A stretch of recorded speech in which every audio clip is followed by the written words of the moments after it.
Nous voici de retour ici en direct du parc Anova d'Alençon pour la nouveauté sur le plateau télé, en tout cas de ce salon des formations supérieures et des métiers de l'Orne, puisque pour clore cette journée, nous aurons deux temps de conf métiers.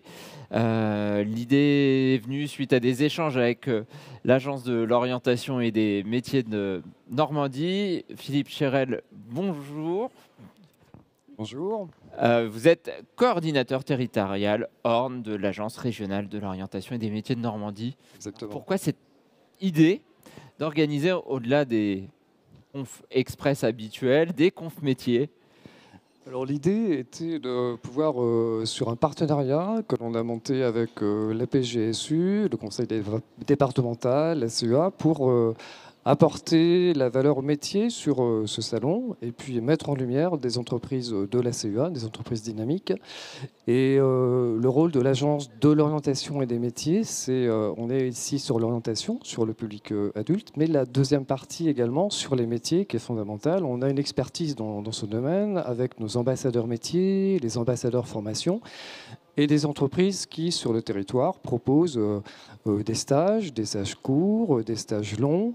Et l'idée était d'animer cette deuxième partie de salon avec le public adulte, peut-être quelques parents, des publics en requalification, en recherche d'emploi, et de mettre en lumière des entreprises de la CEA, et tout ça en coordination avec Lydie Javel, ici présente, et qui fera la présentation des entreprises.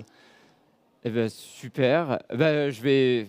Merci. Ça a été presque fait. Donc, Lydie Javel qui est avec nous, qui est chef de mission développement économique à la communauté urbaine d'Alençon. Je présente rapidement nos deux autres invités qui viennent de l'entreprise United Caps. Alors, c'est marqué pour l'un d'entre eux sur le polo. Et alors, donc, j'ai Jean-Baptiste Grézy qui est responsable du site d'Alençon, parce qu'on parlera d'United Caps qui est basé un petit peu partout dans le monde, je crois. En Europe principalement. Et vous êtes venu avec Maxime Maraquin, qui est ambassadeur métier, en tout cas également. Et on y reviendra. Bonjour. Bonjour.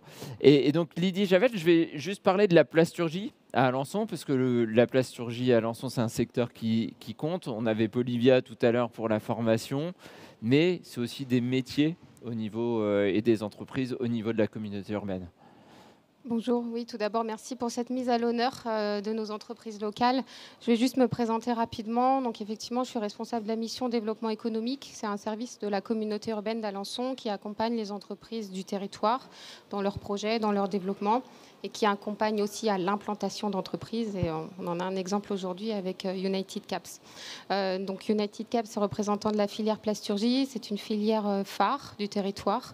Aujourd'hui, on a un territoire qui est bien positionné d'un point de vue géographique en France, un territoire qui est attractif et un territoire qui a environ 26 000 emplois dans des filières d'excellence, notamment la filière plasturgie. La filière plasturgie, elle est mise à l'honneur et elle peut surtout s'appuyer sur des compétences et des expertises grâce à Polivia, vous en avez parlé, grâce aussi à un centre technique industriel, la plasturgie. Il y en a 6 en France, dont un à Alençon. C'est toutes ces expertises, ces métiers, cette capacité à former et à intégrer dans les industries, ce qui fait qu'aujourd'hui, on a un tissu industriel porté sur la plasturgie, avec des entreprises qui sont aussi connues, donc United Caps également présent, mais Alençon Plastique, Astil Flash, MPO, MIP Plastique, des pépites industrielles de cette filière. Super. Et United Caps, donc Jean-Baptiste Grézic, implanté à Alençon. Qu'est-ce que vous faites chez United Caps? Ouais, donc United Caps, on est une entreprise déjà, comme vous le disiez tout à l'heure, mondialement, on est implanté mondialement. On a 9 usines en Europe et une usine en Malaisie. On est spécialiste en l'injection plastique sur les métiers du bouchonnage et de la capsule, donc pour tout type de marché. On a une usine sur Alençon qui est à côté de l'aire de la Dentelle. On a dans cette usine une trentaine de personnes qui travaillent tous les jours sur les métiers principalement de l'agroalimentaire.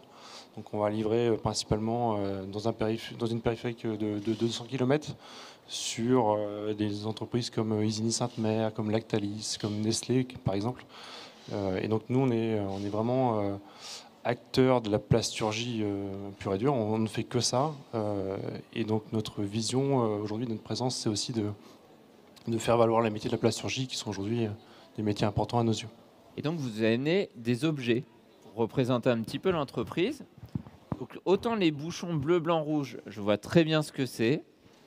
Autant les objets un petit peu plus métalliques, ils n'ont pas l'air en plastique, eux. Non, du tout. Donc, Qu'est-ce que c'est ? C'est un empilage. Donc, l'empilage, il consiste à quoi ? Il consiste à mouler une pièce plastique. Donc, on fait fondre de la pièce sous forme de granulé, qui est ensuite injecté donc, dans l'empreinte qui est un moule, en fait. Donc, il peut y avoir plusieurs empreintes pour mouler plusieurs pièces identiques à chaque fois.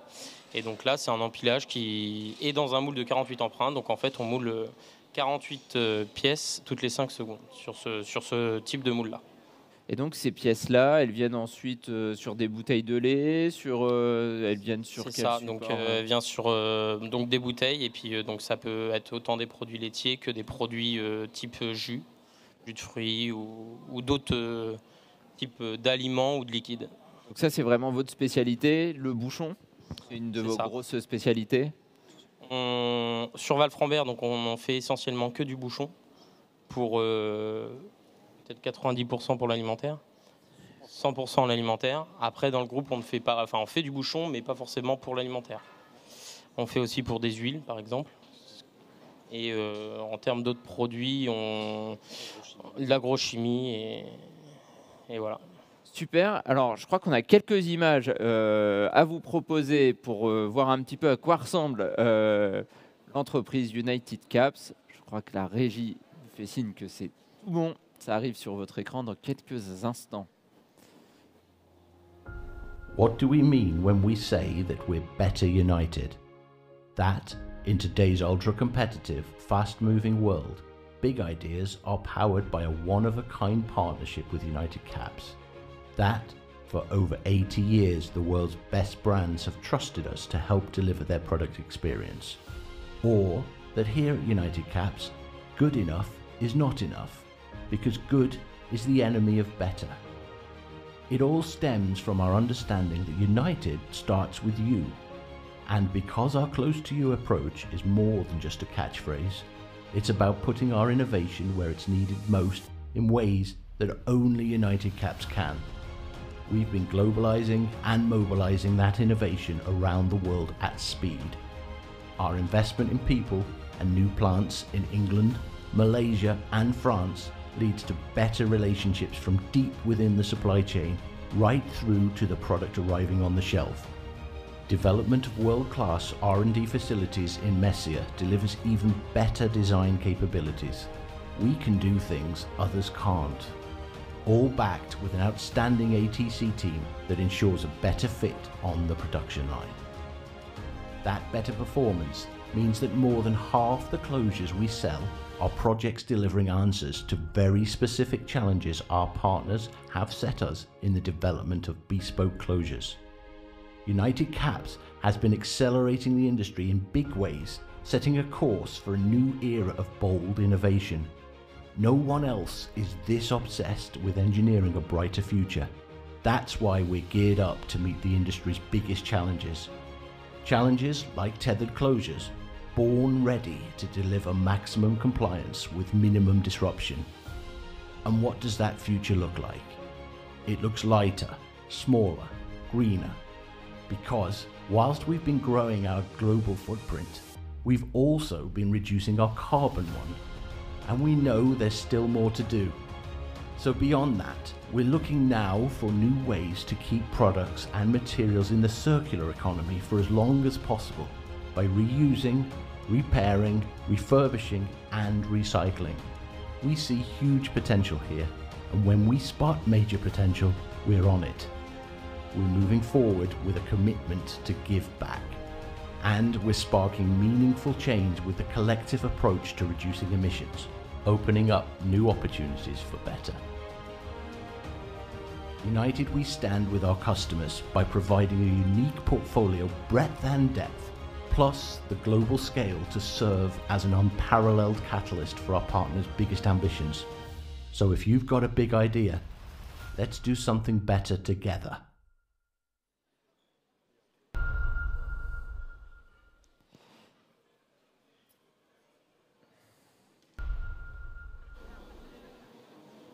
Et donc, on le voit, United Cap, c'est une usine mondiale. Qu'est-ce qui explique qu'elle s'implante un jour à Alençon? Pourquoi le choix d'Alençon? Est-ce que c'est les formations à proximité qui font que le groupe décide d'installer une unité de production à Alençon? Donc il y a deux raisons principales pour lesquelles on s'est installé à Alençon. La première, c'est on a une stratégie commerciale d'être proche de nos clients.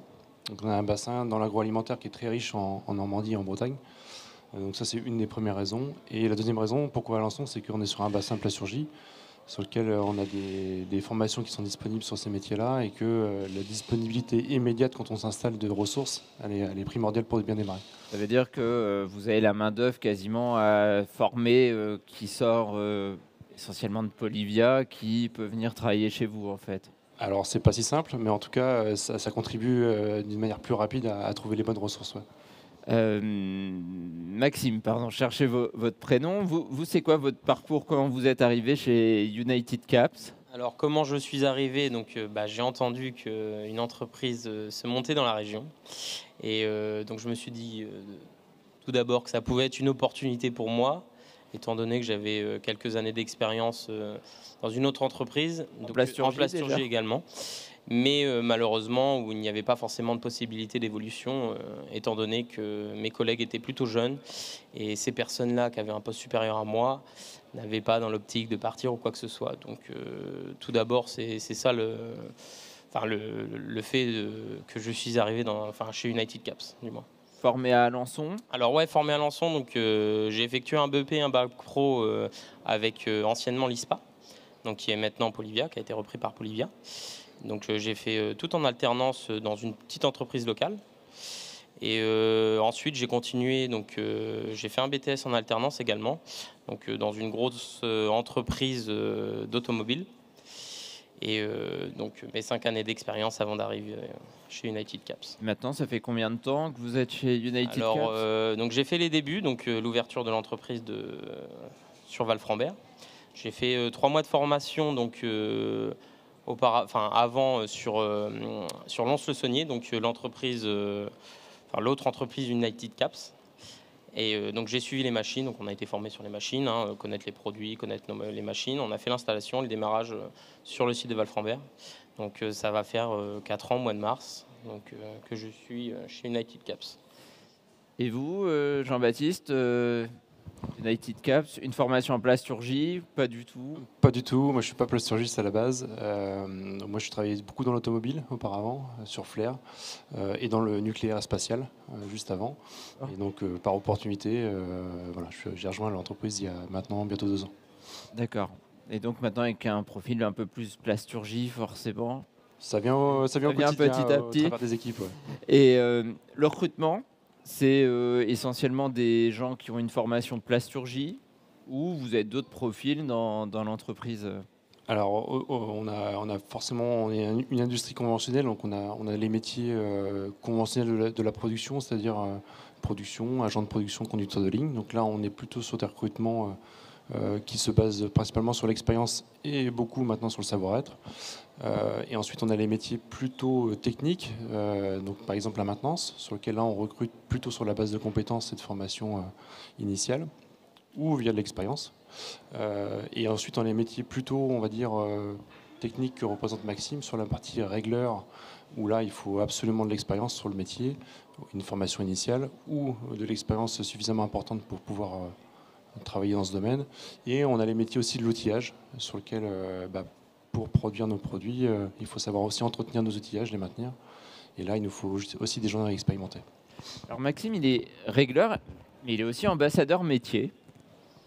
Oui. C'est quoi être ambassadeur métier? Je vais l'apprendre à l'avenir, on verra bien. Je me suis inscrit il y a peu, donc d'accord. On verra. Alors peut-être que Philippe peut venir en aide sur ce qu'est un ambassadeur métier. Alors l'ambassadeur métier, c'est fondamental parce que ça permet de mettre en lumière donc votre métier, Maxime, et surtout, et ce qui est intéressant, c'est de votre parcours et de montrer que votre parcours du coup local à Alençon, ensuite une montée en compétences dans l'entreprise, et donc c'est donner une visibilité à un métier qui n'est peut-être pas connu par des étudiants, par des lycéens qui se cherchent, et on est vraiment dans l'objectif. Voilà, donc peut-être à terme, on verra dans notre collaboration aller parler à des lycéens, pourquoi pas à des collégiens, pour tout simplement, au-delà de dire ce qui se passe sur le territoire, mais se dire, voilà, c'est un parcours inspirant. Voilà mon parcours scolaire, ensuite mon parcours professionnel. Et ben, au final, je me réalise sur le territoire, je peux développer mes compétences et puis mais bien vivre, puisqu'on est sur un département où il fait bon vivre. Hein. Donc voilà, donc, l'essentiel c'est ça, c'est avoir cette bonne visibilité des métiers, et je pense qu'on a un très bon ambassadeur. Alors comment je Merci, fais si Maxime. je veux rencontrer Maxime qui est ambassadeur métier? Alors, pour rencontrer Maxime, vous avez un outil fondamental qu'on appelle la plateforme de la région, qui est Destination Métier. Donc, soit une famille, un élève qui souhaite faire un stage ou une première information, donc via la plateforme Destination Métier, ou directement via la coordination territoriale que moi je représente. Ça peut aussi passer par la CEA qui donne les contacts. Et donc, on va organiser à terme des rencontres avec les établissements, avec les entreprises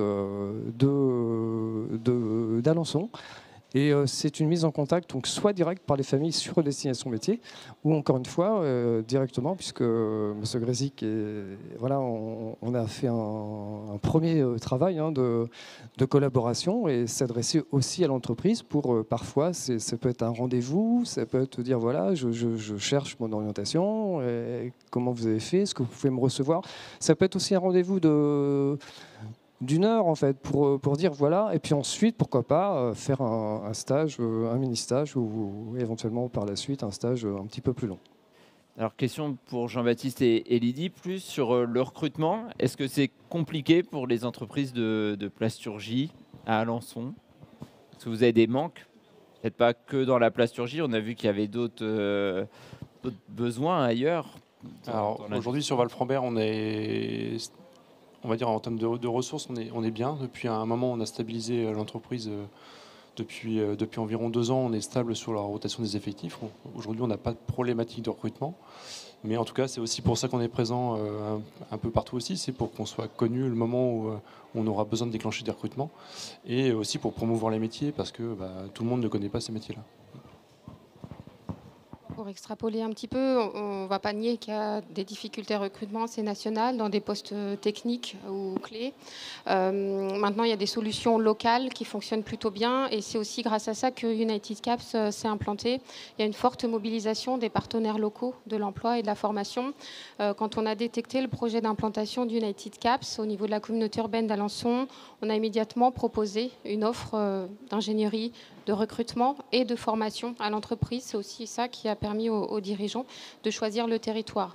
Derrière, il y a eu un travail avec Pôle emploi, la région, la mission locale et différents acteurs pour identifier des personnes intéressées par les postes, les former. Il y a une formation, on l'a évoqué sur Messia dans le Jura, les former aux machines, et puis ensuite les intégrer plus facilement dans l'entreprise. C'était des gens qui n'étaient pas forcément issus de la plasturgie à la base. Je parle là des postes d'opérateurs. Donc aujourd'hui, ça fonctionne plutôt bien, et pas que dans la plasturgie. Ces outils-là, ils sont déployables à différents métiers, et aussi à des postes à des filières de services, par exemple. Ensuite, sur les postes cadres, techniciens, on a également la chance d'avoir sur Alençon des pôles de formation, des plateaux techniques qui peuvent former dans un temps court avec des dispositifs d'accompagnement technique et financier des différents partenaires, notamment en région ou Pôle emploi. Ça peut aussi rassurer les entreprises. C'est difficile aujourd'hui de trouver le candidat clé, le mouton à 5 pattes. Par contre, on peut trouver quelqu'un qui est motivé, qui a envie de travailler, qui a envie d'être intégré dans l'entreprise, et du coup le former sur un temps court de 3 à 9 mois suivant le poste. il y a des possibilités et il faut s'adresser aux différents acteurs locaux, je les recite, Pôle emploi, région, mission locale, Cap emploi, agence de l'orientation. Tout le monde travaille en lien pour trouver des solutions. Olivia disait tout à l'heure qu'aussi à la demande d'industriels, ils avaient développé des formations sur l'éco-conception, notamment en plasturgie. Oui, c'est la force aussi d'avoir des structures de formation et des centres de compétences sur le territoire qui sont à l'écoute et au plus près des besoins et qui peuvent s'adapter rapidement pour mettre en place des dispositifs de formation adaptés. C'est l'enjeu pour vous aussi au niveau d'United Caps, cette dimension écologique, parce que parfois le plastique a eu mauvaise presse forcément. Est-ce que ça peut pas être c'est pas un frein aussi en termes d'image parfois? Alors aujourd'hui, c'est pas forcément un frein parce qu'il y a vraiment des gros marchés sur ce métier du bouchonnage. Tous les jours, vous consommez, comme vous et moi, des produits de la grande consommation. On voit par exemple sur la partie eau, ou par exemple, il y a de moins en moins de régions qui ont de l'eau disponible facilement. Donc le métier restera, quoi qu'il arrive, un enjeu très important. On va parler d'un sujet qui fâche depuis ce matin, je ne vous le cache pas, c'est les salaires. Personne n'arrive à me dire combien on gagne. Donc, je suis content d'avoir un responsable de site. Combien je peux espérer gagner, par exemple, si j'arrive sur un poste comme Maxime, je double mes chances d'avoir une réponse comme ça, chez United Caps en termes salariales. Est-ce que je peux avoir un ordre d'idée? Oui, bien sûr, il n'y a pas de tabou absolu là-dessus. Après, savoir si on est bien positionné par rapport au marché, c'est une autre question. Mais en tout cas, aujourd'hui, un régleur junior, on va dire, qui sort avec assez peu d'expérience, on va parler en brut, autour de 2200 € brut hors prime. Et puis progressivement, au fur et à mesure de son expérience, il va pouvoir se voir après, par exemple, 5 à 10 ans, être plutôt à 2500 brut, par exemple. Merci en tout cas, parce que c'est la première fois que j'ai une réponse aussi claire et aussi chiffrée depuis 10 heures ce matin. Ça fait plaisir parce que tout le monde se réfugiait derrière les grilles salariales et on n'avait pas eu de chiffres, donc c'est plutôt chouette. Lydie, vous vouliez ajouter quelque chose? J'ai envie de dire, il n'y a pas que le salaire non plus. Il faut regarder l'environnement dans lequel on travaille. On a de plus en plus d'entreprises qui travaillent ce qu'on appelle la marque employeur, dans le jargon entreprise, qui vont être à l'écoute des salariés, mettre en place des actions de bien-être au travail, favoriser la montée en compétences. On verra peut-être sur l'entreprise d'après aussi, mais il y a aussi tout un cadre qui fait qu'aujourd'hui, le demandeur d'emploi, l'étudiant ou la personne en reconversion ne regarde pas forcément que le salaire. Et le niveau de vie sur le territoire aussi, des loyers. Les étudiants, voilà. Ce midi, nous disaient qu'un des intérêts, parfois aussi d'Alençon, c'était que les loyers étaient peut-être un peu moins chers qu'ailleurs. Donc voilà, il y a tous ces éléments-là aussi. Et un cadre de vie attractif avec une offre culturelle, sportive, accessible et sans bouchons le matin et le soir. On parlait de formation. Est-ce qu'il y a des perspectives d'évolution aussi? Maxime, est-ce qu'il y a eu des formations, des évolutions pour vous depuis que vous êtes... Moi, j'ai commencé en tant que régleur donc, au sein d'United Caps. Et donc, il y a eu une opportunité qui s'est ouverte à moi. C'était donc de passer responsable. Donc, pourquoi? C'est parce qu'on a commencé avec 2 régleurs. Donc, on a ensuite embauché un 3e de nuit. Et par la suite, on voyait bien qu'en termes de main-d'œuvre, c'était compliqué. Il suffisait qu'une personne soit absente ou quoi que ce soit. Donc on a décidé de rembaucher une 3e qui a pris ma place. Et moi, du coup, je suis passé responsable. Donc, ce qui permet donc pallier aux absences du personnel. Malheureusement, ça peut arriver, aux vacances. Et maintenant, en fait, je suis vraiment plus en support des régleurs. Donc voilà, s'ils ont besoin de moi, ils me sollicitent et voilà. Donc oui, c'est classique, Jean-Baptiste, les évolutions pour fidéliser aussi peut-être les salariés, d'avoir... C'est du cas par cas en fonction du contexte dans lequel on évolue. Hein. Donc Maxime, oui, a eu l'opportunité de le faire. On essaie de le faire tant que possible, mais ce n'est pas toujours possible, hein, en toute transparence, puisqu'on reste un site à taille humaine, que les perspectives d'évolution, elles dépendent concrètement de la conjoncture, de l'activité. Donc là, c'était une opportunité pour Maxime de prendre... Donc, ce qu'il n'a pas dit, c'est qu'il a aussi la partie outillage, qui sont des métiers techniques sur lesquels il y a besoin de support et de planification pour faire les choses correctement. Et l'avenir, demain, pour United Caps, il y a des projets, des perspectives de développement? Alors aujourd'hui, on est sur une phase un peu stable, on est sur un plateau, clairement. On a quand même des machines qui arrivent. On en a une qui est arrivée il y a encore 3 semaines pour des nouveaux bouchons, du coup, pour les bouchons solidaires, ceux qui sont attachés maintenant aux bouteilles. Mais pour l'instant, clairement, oui, l'activité est, on va dire, plutôt sur un plateau. Super. Alors le temps passe très très vite. Je ne sais pas si Lydie, Philippe, vous avez un petit mot de la fin, Jean-Baptiste ou Maxime. Sinon, je vous invite à découvrir United Caps et la plasturgie au sein de la communauté urbaine d'Alençon.